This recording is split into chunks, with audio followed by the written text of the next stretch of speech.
we've got a leaking Honda. Yeah, I know. Got a new seal, got some tools, got Haynes manual. Let's see if we can get it done. Normally you have to take the engine apart from the top down. We're going in from the bottom.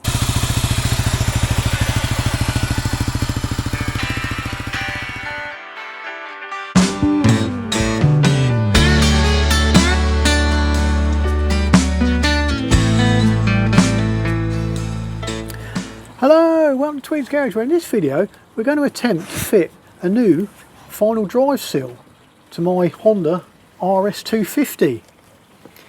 Now, according to the manual, you have to take the whole engine apart from the top down to put this in. I know, it's crazy, isn't it?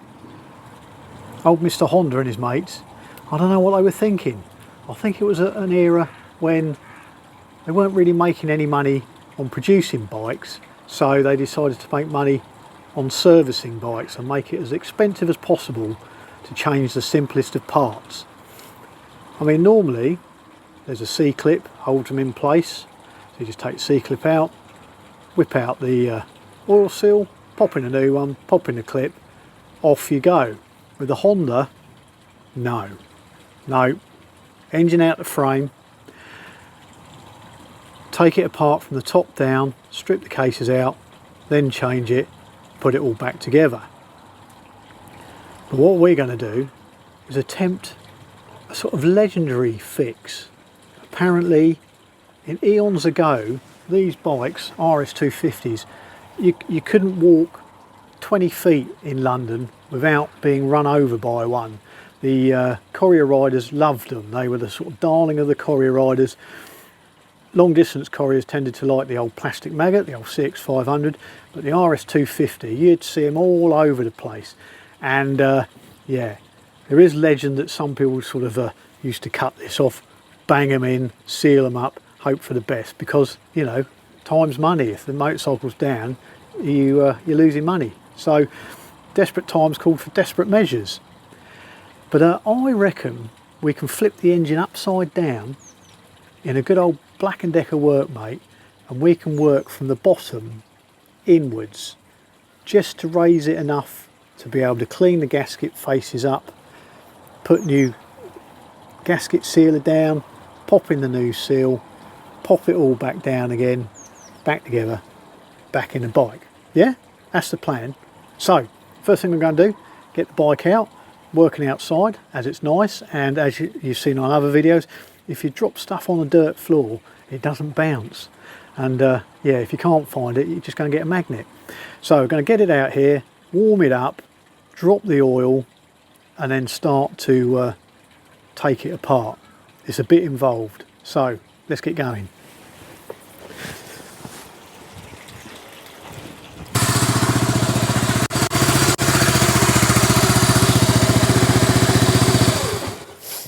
Forgot to press record, but it started third kick. It's been in there for months and months.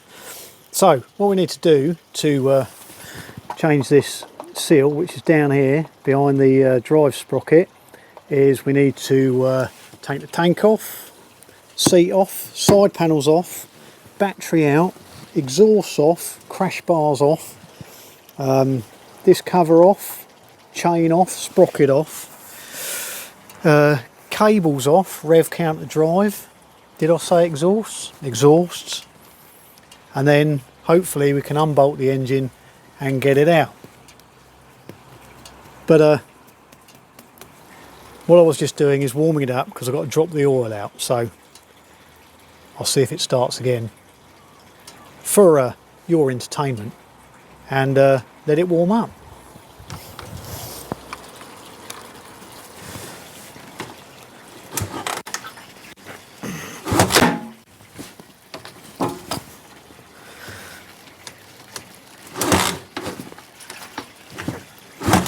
Oh, should have left it on.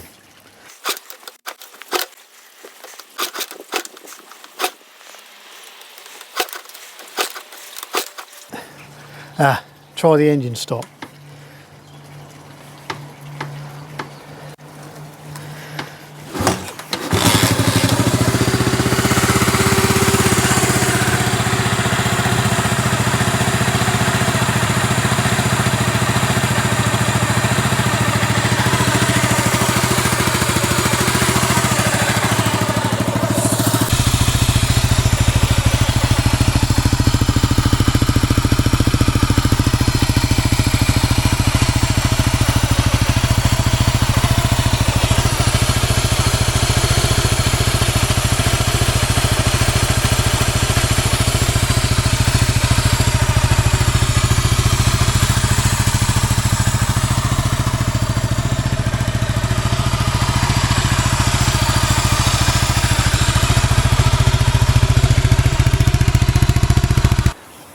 Okay, let's start stripping it off. Seat first.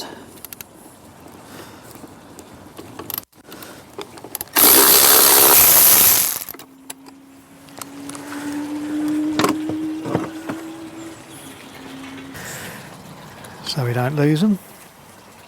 Side panels without breaking them. The lugs on these have been repaired many times.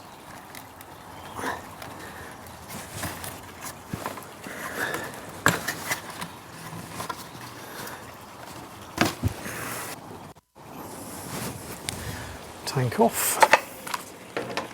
Just one bolt here.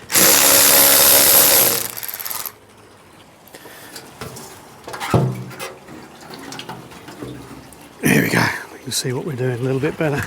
So I purchased this for something to ride around, just to keep me riding hand in during the inclement months. But unfortunately, due to this oil leak, and you can see it down here now, it's just been dripping as the engine's been running.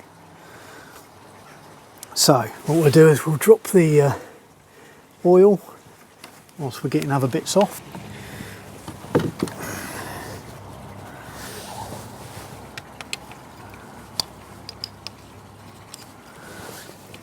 That wasn't that tight.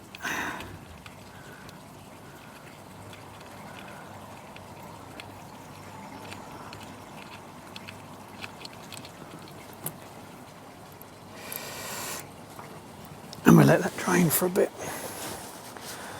So I'm going to do something else. Just remind me, I'll put that up there.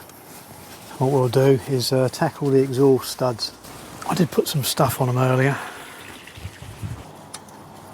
Seems to be coming undone.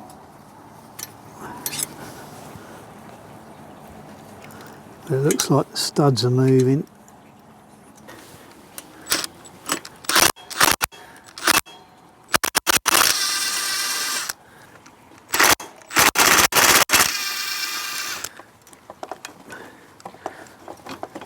Loosen the exhaust a little bit.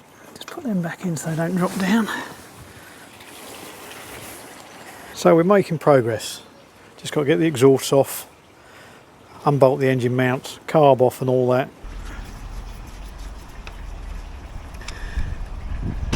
Move the rev counter.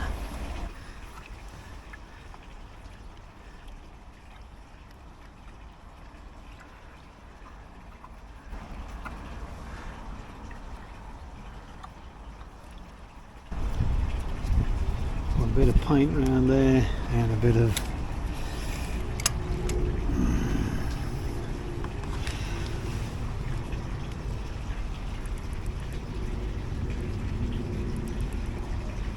aluminium corrosion on the steel, I think.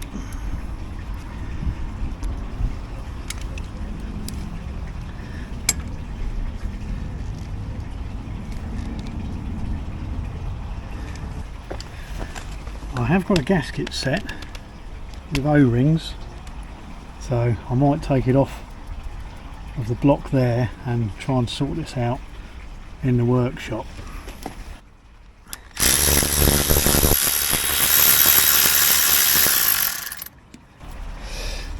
Give it a little tap.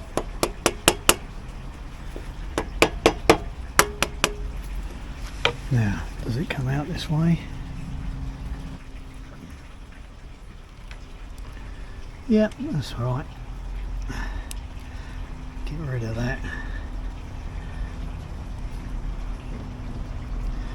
I can work on that in the vise then. Yeah, that's just got an O-ring on it, so a job for later.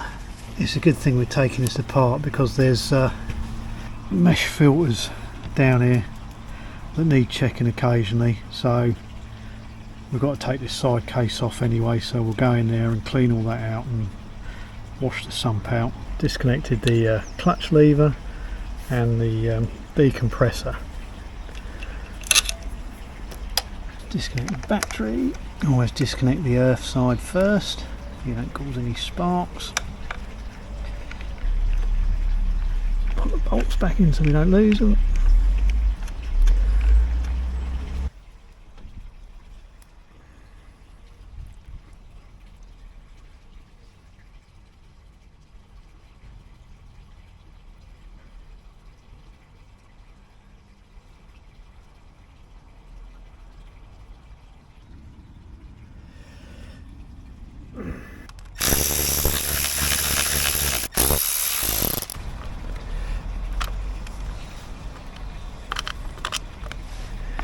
Okay, I think you could do with a new sprocket at the front. Look into that.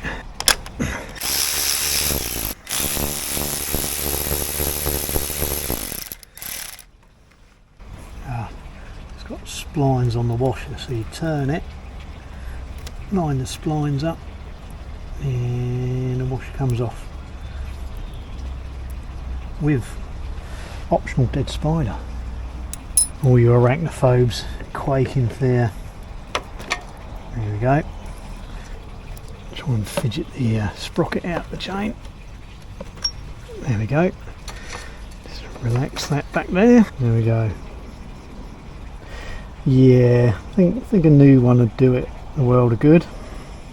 And here is the offending article. You can see down there the clean oil witness down below, and all the oil sitting below that. And as you can see, old Mr. Honda decided, you know, a little bit more material on this casting would have been enough to get a C-clip in there, so you could just whip this out rather than doing complete engine strip down.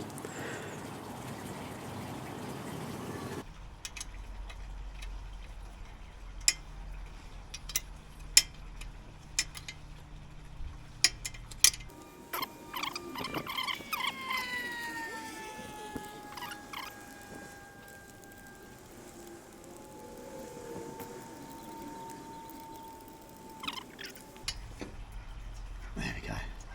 Take the tension off. Okay. Put it in my bucket of bits.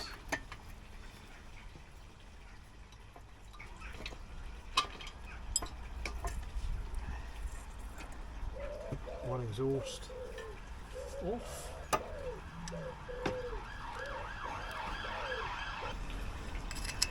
And this side.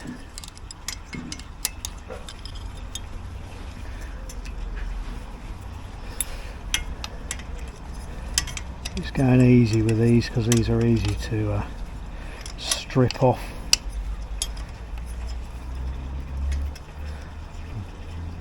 As many of people have witnessed, you look at old Japanese bikes and find there's all sorts of bolts being rammed in their place over the years.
Snorkel out top.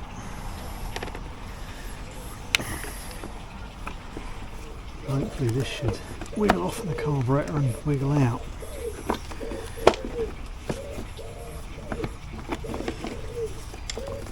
There we go.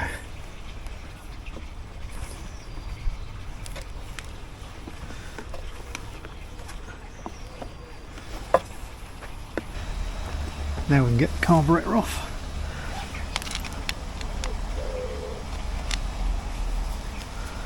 Loosen the clip on the rubber.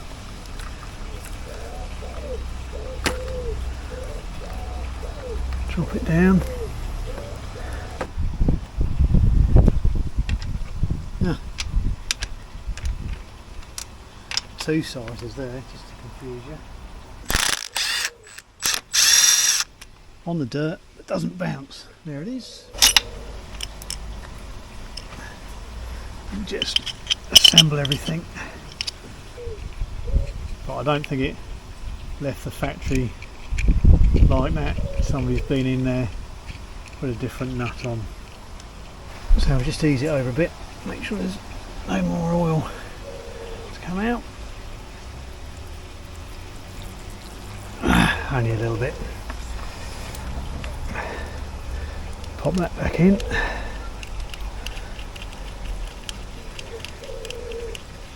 Disconnect the brake linkage.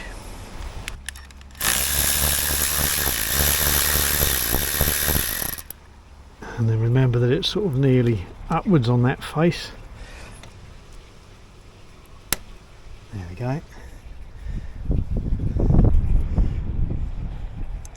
Put the fixing screw in.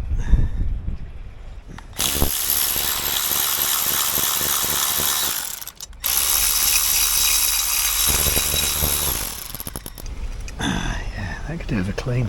So we've got an engine mount there, engine mount bolt down there, one there, and yeah, I think these guards have got to come off. Put some goop on that goop, and then we've got to disconnect the electrics. So I've got a connection up here. Somebody's been in that before. Yeah, I think this engine's been out a couple of times. And then we've got this one here. Yeah, somebody's been in that one as well. That could do with repairing. Anyway, so there's that one. There's two wires there, alternator, that one there. There's one that goes off up here. Where does that go? Over the back there.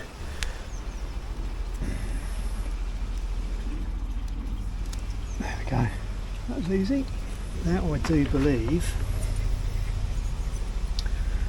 is all the wiring off. So we've got neutral switch, got ignition, got whatever that is, clutch switch or something like that. So that's all the electrics disconnected, HT's disconnected, cables are disconnected, carbs disconnected. So I think we're nearly there, just got to get these engine bolts out and put my big girl pants on to lift this out. Right, 14 at the back.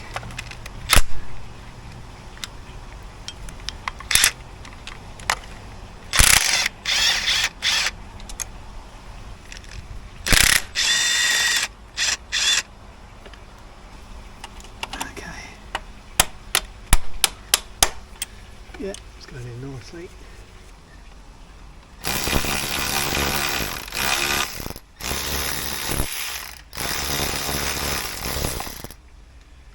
Oh, yeah, last thing to get out is drop the brake lever stop out of the way so you can get the lower engine bolt out.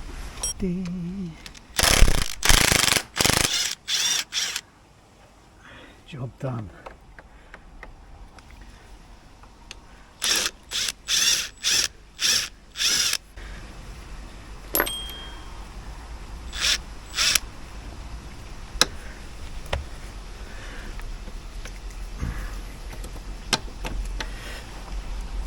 Starting to get loose.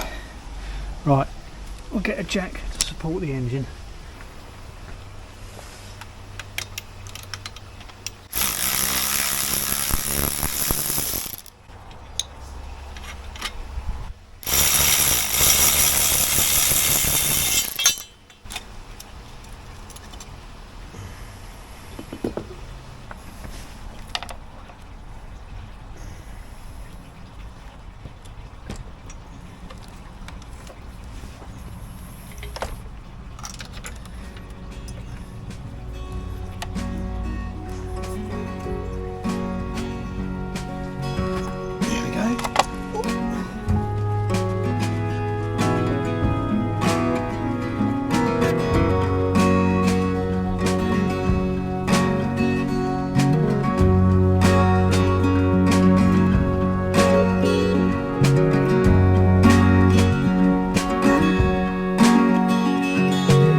Okay, so we've got the engine out of the bike and on the bench for the moment.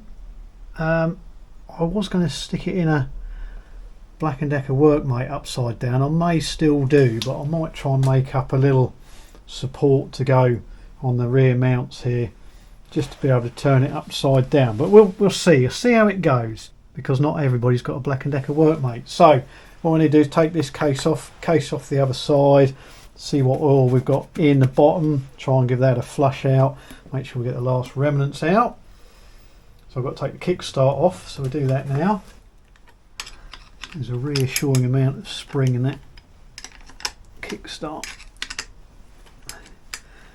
and I must admit it doesn't wobble about, so that's one good thing on this. Bottom line's vertical on the join there, the engine. Okay, on kickstart. So some of you might be saying, Mr. Tweed, you've got it out of the bike, why don't you do it properly and go through and check everything?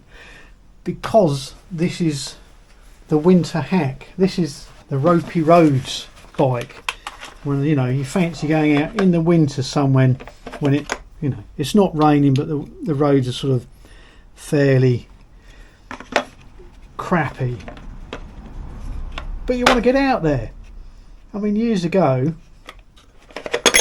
lots of people, especially blokes that motorbikes were their only form of transport, would have their pride and joy bike, and then they'd have their winter hack that didn't matter if it got a bit rusty, bit crusty, it just protected their pride and joy. I mean, my cousin Paul, he had a beautiful Suzuki GS750, black with the blue, fading blue sort of tank stripes on it and the gold pin striping. Lovely looking thing, and it was his pride and joy. But at the time, I don't think he'd passed his car test, so he just rode motorbikes. So he had the GS for the nice weather, and then he had a Honda Dax, this sort of monkey bike thing, the slightly bigger one, that he rode in the winter in the ice and snow and the rain. And his basic thinking was you didn't have so far to fall if you came off it. So yeah, a winter hack. So you just keep them running, but we're not going to spend a vast fortune on it. I am going to treat it to a new chain and sprocket set as it needs doing, but I'm not going in here to look for trouble. It starts, it runs. The only problem we have is it leaks oil on that seal, so we're just going to try and cheat that in so that the bike's not down for too long.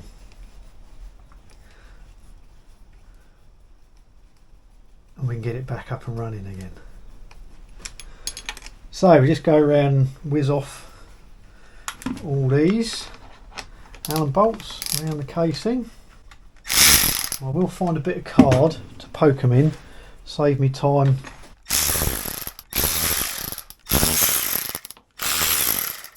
There we go.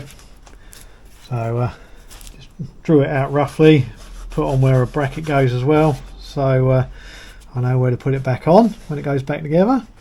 And we just sort of carry on and stick them round where we've taken them off.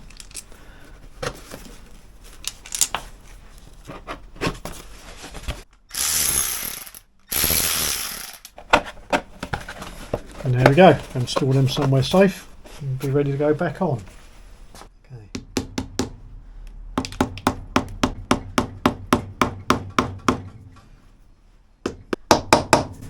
There we go, start the go.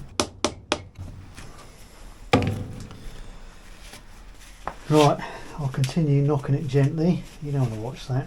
What we'll do is clean off the kickstart shaft so we don't damage the oil seal and we slide it off. Right, found a problem down this end. There's a little bush, so we're just easing it with these bronze drifts in there.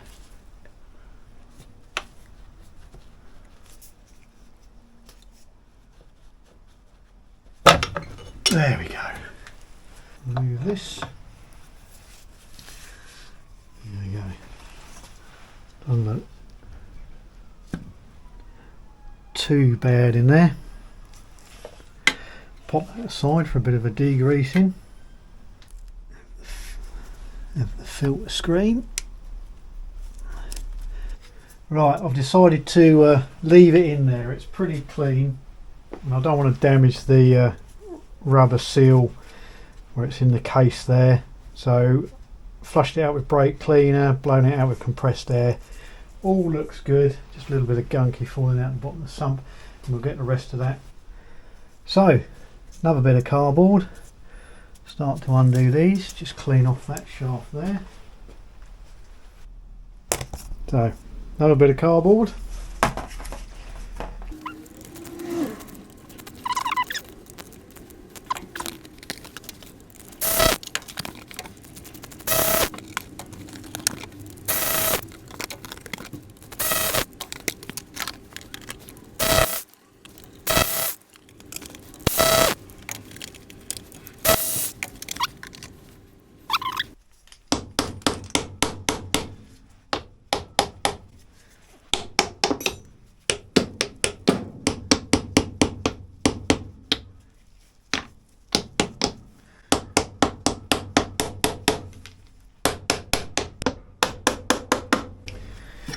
Right, I'll carry on with it.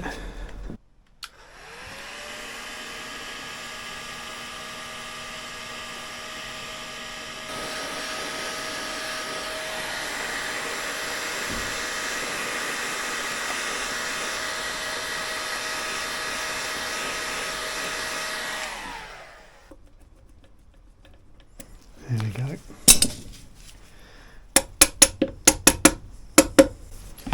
Knock the gear selector back. It's just the magnetism of the stator.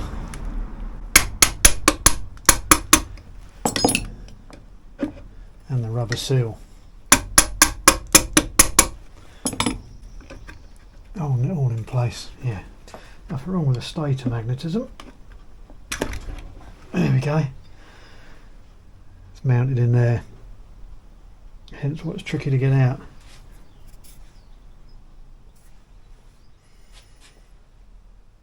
All looks okay. Haven't got any horrors that I can see in there. Right, time for a cup of tea. So, I had a brew and consulted the Book of Lies. What I wanted to do was just make sure that this balancer, there's two balancers, there's one at the front and one at the back there in the gearbox. You have this chain connecting them all, was just to make sure that they were all in line. Now the trouble is, the way you normally time them is this top cover's off. And you time them up so you can see the timing mark on, probably can't see it there, let's see if we can highlight it a bit for you. You can just see the timing mark on the balance shaft inside the gearbox. You can just see the little indicator mark. There's one here on the crank, and then there's one here on the front balancer, and you can see that that lines up with the paint mark on the chain, so that lines up with there. And then this one will, when it comes round, I've counted the teeth on the gear and the gaps in the links, that will line up with there. And then this one, when it comes round, will line up with the dot on the drive gear back here. But the trouble is, by the time you get this and this at top dead centre, so this dot is sort of down here somewhere, that one's up there, that one's disappeared off and you can't see it with the covers on. So I know it's all in line, so I'll move it round to top dead centre, so these marks are where they should be. The chain's not coming off, so I know that's going to be where it should be. And then also there's a there's a little indicator arrow. So yeah, just there, it's full of oil, you can't really see it. Just here, and then that should point to the top of this balance weight when it comes round. It's sort of like a half round, sort of, you know, orange segment shape, so it's got flats at the top, and then that'll be, the flats will be in line with that mark there. And then on the other side, we've seen the marks, but I'll show you those when I flip them over. So all I need to do is release the spring tension bolt and spring on the other side, because that bolt's on the lower case, so I need to take that out because I'm going to lift this upper case up, which will also, this will go slack, but we've got to make sure this doesn't move or it lines back up with this paint mark when we get them all in line. So we're going to get them all lined up before we take the split the cases, but hopefully we shouldn't have to get them undone too high, so we can get in there, clean the gasket faces up, put new sealant on, drop this seal out, put the new one in, drop it back down, check all these are lined up, bolt it all back on, retension this up, and put the cases on. We should be good to go. One thing I had to do is take the flywheel off, mount it on that taper there. I didn't know how I was going to do it. You take the bolt out, this one, and then you find there's a thread on the inside of the flywheel there, and luckily I happen to have this flywheel removal tool which fits in there nicely, but this isn't for this is for Vespa engines, but it's the same thread size. So the way we got it to work, because this centre piece, it's tightened up, but it doesn't, that's as far as it goes down, and it's not enough to push down on this, and it's not big enough. So what I've done was, I'll demonstrate with the flywheel back on, that in like that, popped a washer in like that, which just bridged that gap there, wound this in a bit, and then pop that nut in there, and that just adds the extra length, just enough to pop this off. So you just pop that in there like that, and then yeah, just wound that, and off it came. Worked a treat. So there you go. If you haven't got a Honda one, you can pick up a little Vespa one. It looks like a sort of, looks like a 22mm thread, metric thread. So that came off really easy. That saved a lot of heartache of having to use a puller or something like that. Amazing when you've got the right tools. So that's the point we got to. So we're ready to sort of release the tension on the balance shafts, then undo all the bolts and hopefully split the cases. And that's where we'll leave it now, because you've had far too much fun. It's probably time to hand over the remote control and go and make a cup of tea, keep the peace and all that. So I'd just like to say thanks to all the subscribers, new ones that have joined, and all the old ones, the old Tweed irregulars. Thanks very much. We've gone over 7,000, which is brilliant. You know, it's taken a while, yeah, but yeah, word's got out there. So if you see the little hype button, give that a smash, as the youngsters say, because that helps promote little channels like these further up against all the big boys. And give us a like and subscribe, and then you'll be notified of all new videos coming out. And yeah, when we continue work with finally getting in to see that seal, replace it, put it back together. Yeah, all right, okay, well, we'll see you next time, and take care of yourself. Jenkins, I've told you about bringing snacks in the workshop. How many times? Yeah, see you next time. Oh, mini cheddars, I like these.